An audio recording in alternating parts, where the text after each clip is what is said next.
What's going on, everybody? Drew Nelson here again. Just wanted real quick to make a quick video about not so much dipping, kind of sort of about dipping, but not really. Since I know finals week has started for a lot of college students and high school students too, just wanted to give you guys a quick video. A lot of you guys have commented and or liked some of the tips that I gave you in my video with Joe. I think it's my Skull Ready Cut Wintergreen review. So a lot of you guys like the study tips that I gave you and everything. So with finals week being pretty much in full swing, I just wanted to give you guys some quick study tips, some more kind of techniques that you can use to make studying easier, to get more studying done, and to ace all your finals. So let's get right to it. First and foremost, what you're going to want to do before your finals week starts, go out and invest in a fucking log. Like that's all I'm saying. I've said before, I find it pretty much impossible now to study without a dip in, which is probably horrible. But the one thing that I always do for every finals week is I go out and I buy a log, because I know that I'm going to go through a can a day, most likely, easily, and I don't want to be running back and forth to, the fucking gas station or anything like that. So, step one, go out, get a log of dip. Why is that? We'll cover it as we go on. So, just some general, not even so much study tips, but just health tips, I guess. The first thing is exercise. And you might think that, oh, well, it takes time to exercise, and that's time that I could be using to study. That's not actually a good way to go about it. Exercise will help you study. Now, the reason for that is when you exercise and when you run or you lift or, you do anything that just gets your blood pumping, what you're doing is you're increasing the amount of serotonin that your brain is producing and that your body is absorbing. So that's why after you get done with a long workout, you feel just amazing. Like it gives you kind of like a workout high, right? That's because you've flooded your brain with serotonin. Now, the importance of serotonin is when you flood your brain with serotonin and you specifically concentrate serotonin in the frontal lobe of your brain.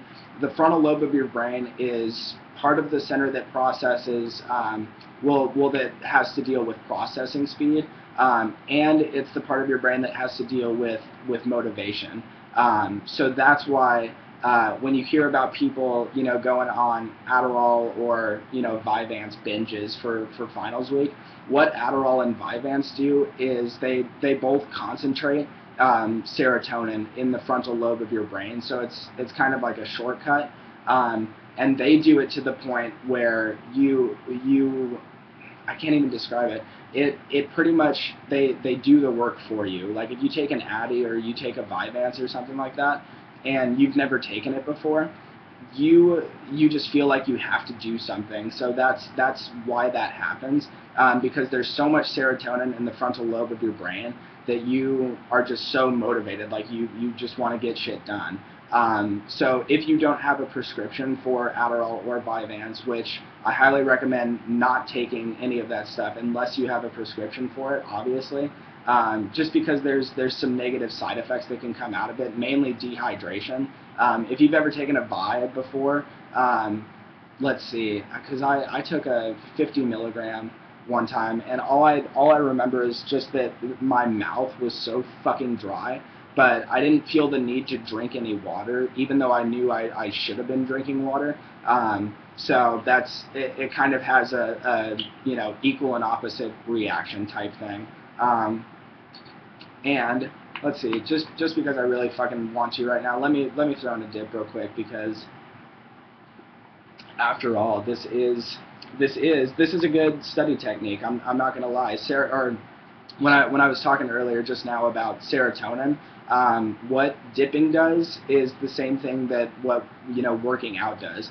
Dip and nicotine, more specifically, releases endorphins and dopamine and neurotransmitters like serotonin and stuff like that, in the brain. So that's why if you go and you work out, you get a good workout in, and then you get your protein, get a good lunch, a healthy lunch and everything, and then take some time to relax, take some time to chill out and everything, because you can't just sit and cram all this information into your mind like in one day. Like a marathon study session is actually counterproductive. It's not going to work as well, because after you read the same material for, I think it's actually more than an hour, and if you just sit there and read the same material over and over again, at some point it just starts to go go in fucking one ear and out the other. So that's why sometimes you get to the end of a paragraph, like in my econ textbook, I would just get to the end of a paragraph and be like, what the fuck did I just read? Like, what is that? So when you work out and then you take a dip, you're just flooding your brain even more with serotonin, which is going to give you more motivation. It's going to give you more ability to get shit done. Well, today I'll be dipping Copenhagen Straight, as I always do. I went out and bought a log of Copenhagen Straight. My gold standard for dip all the way. It's just, I can't even describe it. It might even be just a sentimental attachment to Cove Straight. I don't know, maybe just because that's what my dad chews, and I've always wanted to be like my dad. So I'm like, hey, you know what? I'll just dip what my dad dips. So let's go ahead and take one.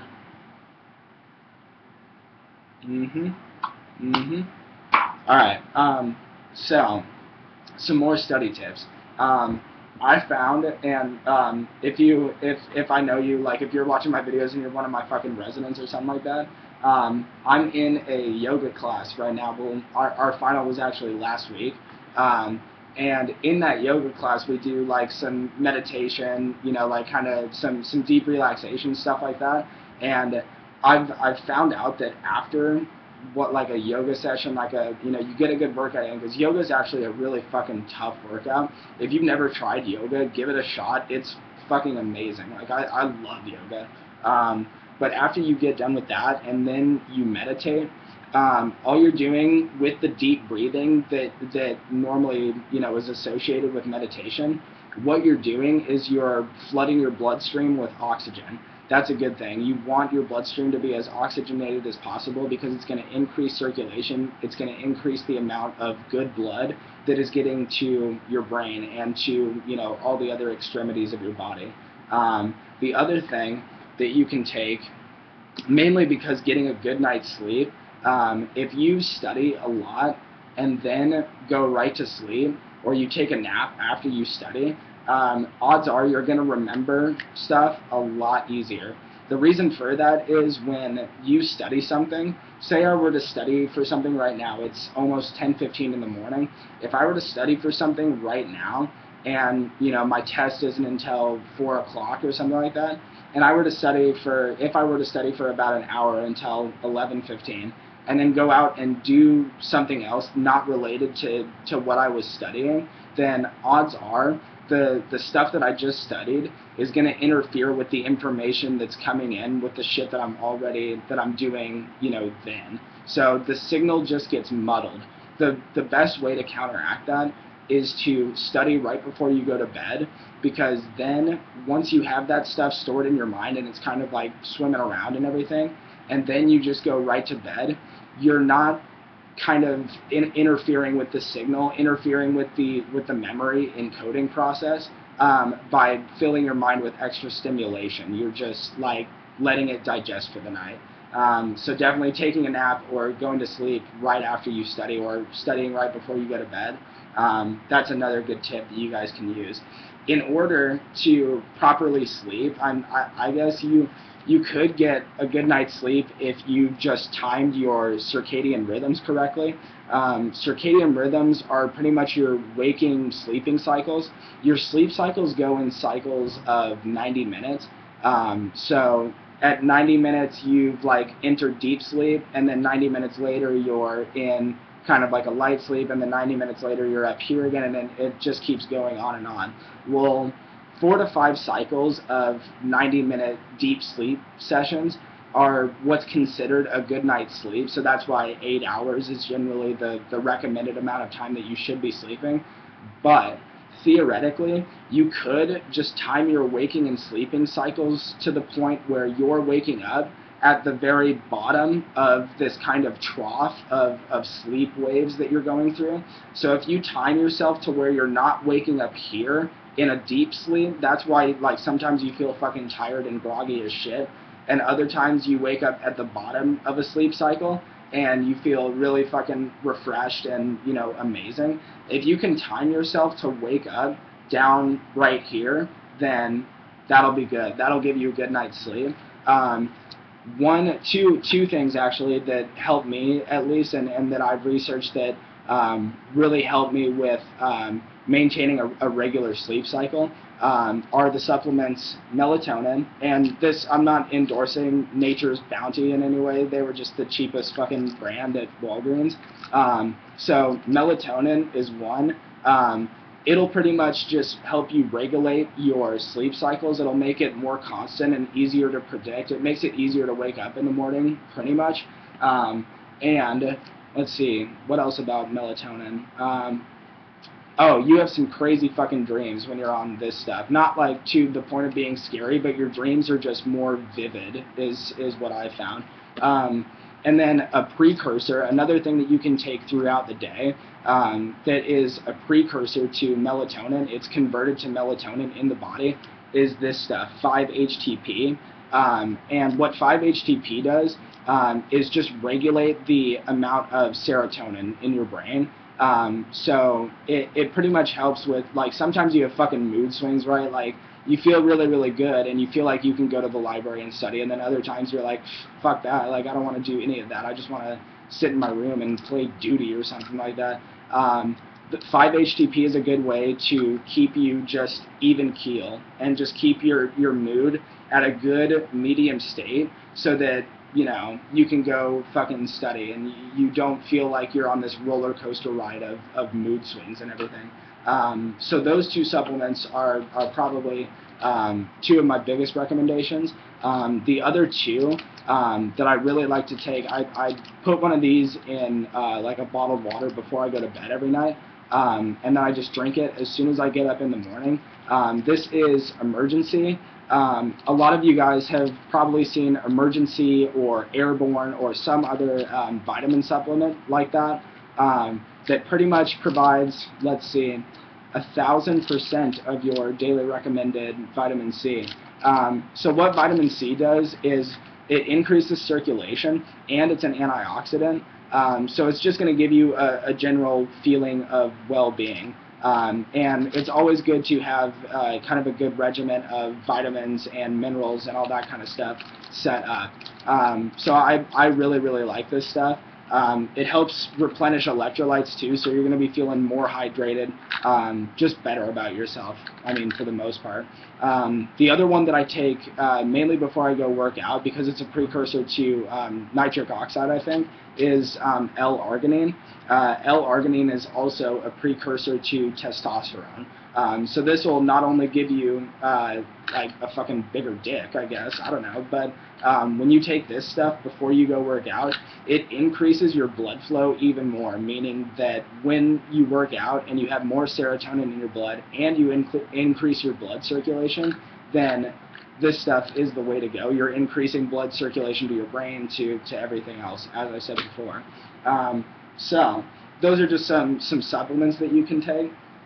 Now, if I were to tell you guys about more study techniques, say you don't want to go out and you don't want to take, you know, supplements like this or anything like that, these are just some study techniques that I found work for me, at least. So number one, and this is kind of actually a generally agreed upon principle of studying, is taking study breaks. I might have mentioned it before, but you know, after you read something for so long, it just goes, you know, you just blank out. You're not registering anything. In order to learn and to properly memorize something, you have to, like, forcibly imprint it on your brain. So that's why when you study in increments, it works better than just cramming, because when you study in increments, you are just building upon basic concepts to intermediate concepts to advanced concepts. So taking study breaks, it's okay to, you know, take a break and chill out and, I don't know, take a dip and play Call of Duty. Like, you know, be sure to take time to do the things that relax you, because that's going to help you feel less stressed. And stress plays a big factor in whether or not you study effectively. The other thing that I've mentioned before is classical music, particularly composers like, let's see, Chopin, Mozart, Bach, Beethoven, Tchaikovsky, composers like that. Mozart is probably my number one, just because Mozart's rhythms are naturally in tune with the human heartbeat. So that's why when you listen to Mozart or, you know, renditions of his compositions, it's just really, really relaxing, which plays into that stress factor that we were talking about earlier. What classical music also does is it activates both hemispheres of your brain without disrupting the memory encoding process. So you don't want to be listening to lyrics or, you know, loud, you know, obnoxious music or anything like that, because the lyrics that you're hearing in these ears are going to muddle and contradict with the text that you're reading or that you're studying from, and you don't want that. You just want, you know, like a basic, what classical music is it just gives your mind like a blank slate. You're not filling your head with lyrics or, you know, instrument like, you know, guitar solos, or as much as I love AC/DC and like Guns N' Roses and everything, it's not good music to study to, because you're more focused on the music and not what you're reading. So classical music is definitely another good tip. The last two, that this is one that you'll probably look at me and be like, what the fuck, like, what are you talking about? But it's called memory library, and memory library is a technique that you use to associate pretty much concepts of academia, like, so, you know, accounting, accumulated depreciation, for example. Take that concept. Accumulated depreciation in my memory library is a image of a dustbin or a trash can that is just accumulated dust. So by associating accumulated depreciation with this certain image, then I'm more able to remember it. It's just easier to remember an image than it is to remember the equation for accumulated depreciation. But I know that when I, you know, think of a dustbin that has, you know, collected dust and accumulated dust, I automatically think, oh, the initial cost of the good minus the salvage value divided by the life of the good is the accumulated depreciation, you know. So just being able to associate abstract images and concepts with more concrete academic concepts is one thing that can really help memorizing. And if you just need to regurgitate something for a final, and you just need to memorize like a list of concepts or names or you know, tenets of the concept itself, then building a memory library is a great way to go. My memory library is 3 stories tall, and when I walk in the memory library, it's just a visualization trick. So I imagine walking into my memory library, and accumulated depreciation, for example, is on the 3rd level in the kind of back books section, like the prohibited books in the Harry Potter movies. Like that's what I associate with my accumulated depreciation library. And as I said before, accumulated depreciation for me is just a dustbin that has accumulated dust and trash over the years and everything. You know, and that's right underneath a shelf with a bust of Aristotle on it, you know, and I associate that bust of Aristotle with another, you know, concept, like a philosophical concept or something like that. So just try it. Associate a concept like, you know, psychology, for example. Take like behaviorism. Associate that with a cage, or with you know, something, an image that you see constantly reoccurring in the study or in the concept itself. And that'll really help you, just as I said before, because it's easier to associate an image with a concept than it is to associate just text with a concept. So that's another good thing that you can try. Vyvanse and Adderall, as I've said before, I wouldn't take it if you don't have a prescription for it, mainly because there's some negative side effects that can come out of it, and it can actually be counterproductive to studying. But if I were to graph Vyvanse versus Adderall for you guys, so imagine that this is like a y-axis, and this is level of focus, and coming across this way is time passed. When you take an Adderall, you like rush up here and you study like fucking amazingly for like 2 or 3 hours, and then you fucking drop and you crash, and it is like the worst feeling ever because you've burned out your serotonin receptors, and you don't want to do that. Whereas when you take Vyvanse, take that same graph, Vyvanse is more of a boom, you're studying and you're focused and you're focused and you're focused and you're focused, you're more focused, you're more focused, and then it kind of tapers off at the end.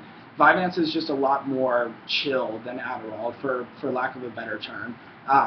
So the metaphor that I use to kind of liken Vyvanse versus Adderall, being on Adderall is like being in a car, like a fucking Toyota where like the gas pedal sticks or something like that, and you're just going 110 miles an hour and you can't stop.